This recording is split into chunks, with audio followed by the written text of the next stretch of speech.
और बड़ी खबर आपको बता दें, दूसरे चरण के लिए आज प्रचार का आखिरी दिन है। यूपी उत्तराखंड में दूसरे चरण का आज प्रचार खत्म हो जाएगा। आज यूपी के 9 जिलों की 55 सीटों पर चुनाव प्रचार का शोर थमेगा। उत्तराखंड के 13 जिलों की 70 सीटों पर बंद होगा चुनाव प्रचार। 14 फरवरी को दूसरे चरण के लिए यूपी उत्तराखंड में मतदान होना है और आज जो प्रचार प्रसार का शोर इतने लंबे वक्त से चल रहा था उस पर विराम लग जाएगा। आज आखिरी दिन है। उत्तराखंड में 13 जिले हैं, 70 विधानसभा की सीटें हैं। 14 फरवरी को मतदान होना है और आज प्रचार प्रसार का आखिरी दिन है।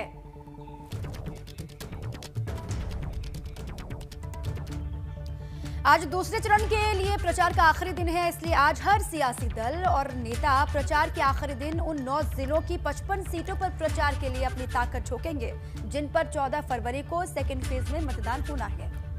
बिल्कुल दीपा, और दूसरे चरण के चुनाव प्रचार के आखिरी दिन सीएम योगी सहारनपुर, अमरोहा में चुनाव प्रचार करेंगे, तो वहीं स्वतंत्र देव सिंह शाहजहांपुर में, डिप्टी सीएम केशव प्रसाद मौर्य सहारनपुर में, केंद्रीय मंत्री पीयूष गोयल और सांसद सत्यपाल सिंह भी चुनाव प्रचार करते हुए आज दिखाई देंगे। जहां भाजपा के स्टार प्रचारकों की पूरी फौज आज प्रचार के लिए मैदान में होगी, तो वहीं सपा अध्यक्ष अखिलेश यादव की अगर बात करते हैं तो अखिलेश यादव भी विजय रथ लेकर के बदायूं, बरेली और शाहजहांपुर में हुंकार भरते हुए नजर आएंगे, जबकि अपना दल अध्यक्ष अनुप्रिया पटेल भी रामपुर में प्रत्याशी के पक्ष में माहौल तैयार करने में जुटी हुई दिखाई देंगे।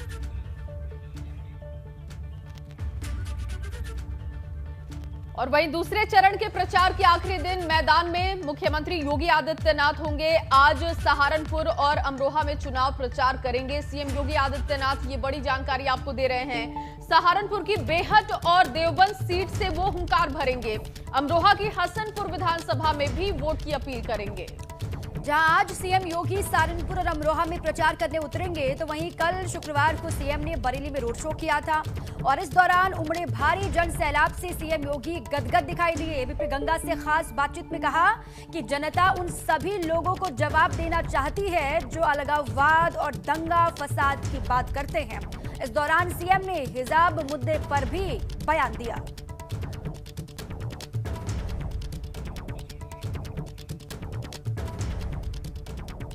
में जोर शोर से चुनाव प्रचार के बाद मुख्यमंत्री योगी आदित्यनाथ आज रुहेलखंड की धरती पर पहुंचे हैं और यहां बरेली में सकरी गलियों में उनका रोड शो शुरू हो चुका है। आप देखिए, अपार जन समर्थन, सामने भारी भीड़ है और इन सकरी गलियों में इस वक्त मुख्यमंत्री योगी आदित्यनाथ लोगों से अभिवादन स्वीकार करते हुए। मुख्यमंत्री जी, कैसा लग रहा है बरेली में आपको रुहेलखंड आए? देखिए, पश्चिम हो या पूरब, रुहेलखंड हो या बुंदेलखंड, चारों ओर भाजपा भाजपा है। प्रधानमंत्री मोदी जी के मार्गदर्शन और नेतृत्व में भारतीय जनता पार्टी की डबल इंजन की सरकार ने प्रदेश के हित में गांव, गरीब, किसान, नौजवान, महिलाएं, व्यापारी, प्रत्येक तबके के हित में जो कार्य किए हैं, जनता आज उसके अनुरूप भारतीय जनता पार्टी को अपना भारी समर्थन भी दे रही है। और सुरक्षा के मुद्दे पर जो भूतपूर्व कार्य हुआ है, बेहतर कानून व्यवस्था, इन सभी मुद्दों पर जनता जनार्दन का अपार स्नेह और समर्थन भारतीय जनता पार्टी को प्राप्त हो रहा है। योगी जी, आप पश्चिम में गए, प्रचार प्रसार किया और पहले चरण का चुनाव भी अब संपन्न हो चुका है। क्या लग रहा, किन मुद्दों पर वोटिंग हुई वहां पर? देखिए, पश्चिमी उत्तर प्रदेश में सुरक्षा और कानून व्यवस्था प्रमुख मुद्दा था। इसके अलावा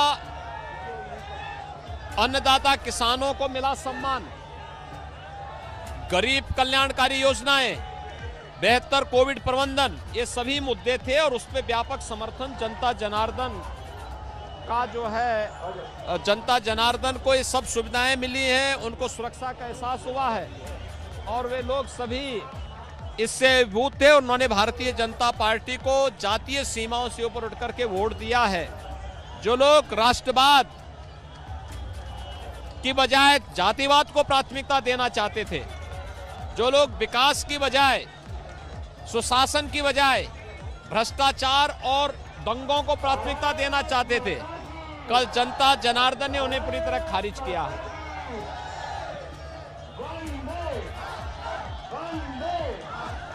योगी जी, आप अपनी सभी सभाओं में लोगों को बताते हैं कि 5 साल में किस तरह से विकास कार्य हुए। अभी भी आपने बताया कि बहुत बढ़िया कोविड प्रबंधन, स्वास्थ्य सुविधाएं, शिक्षा की व्यवस्था की गई, लेकिन फिर इस तरह के बयान जो योगी जी आते हैं कि गर्मी निकाल दूंगा, चर्बी निकाल दो, जालीदार टोपी, इनकी क्या आवश्यकता है? देखिए, हर बयान समय की आवश्यकता होती है। जो लोग गर्मी दिखा रहे थे उनको कहा गया कि 10 मार्च के बाद एक गर्मी भी शांत हो जाएगी। योगी जी, अयोध्या में राम मंदिर बनने जा रहा है, भव्य राम मंदिर, काशी कॉरिडोर भी बन ही चुका है, और अब क्या लगता है मथुरा के विकास की बात आप कर रहे हैं, तो उतना बड़ा मुद्दा बनेगा राम मंदिर का? ऑलरेडी वहां पर कार्य हो रहा है। मथुरा में भी ब्रज तीर्थ विकास परिषद का गठन करके सरकार ने उस कार्य को तेजी के साथ आगे बढ़ा दिया। हिजाब को लेकर बड़ी बहस छिड़ी हुई। आपको लगता है कि स्कूलों में इस तरह के जो धार्मिक कट्टरपंथी है वो हावी हो रहे हैं, और इस तरह के जो वेशभूषा है धार्मिक, उनका प्रचलन होना चाहिए? देखिए, देश की व्यवस्था संविधान से चलेगी, शरीयत से नहीं, ये बहुत स्पष्ट है। और भारतीय जनता पार्टी हमेशा देश के संविधान, बाबा साहब भीमराव अंबेडकर के द्वारा रचित संविधान का पूरा समर्थन कर रही है। बहुत शुक्रिया बात करने के लिए। तो मुख्यमंत्री योगी आदित्यनाथ को सुन रहे थे, किस तरह से मुख्यमंत्री बता रहे हैं कि सरकार ने जो 5 साल में कामकाज किए हैं, और अब इस वक्त जब वो बरेली में है, रोहेलखंड में है, वहाँ वो अपना चुनाव प्रचार कर रहे हैं। सकरी गलियों से उनका ये चुनावी रथ निकल रहा है, जिसमें भारी तादाद में लोगों का जन समर्थन प्राप्त हो रहा है। कैमरामैन फैसल के साथ संजय त्रिपाठी, एबीपी न्यूज़, बरेली।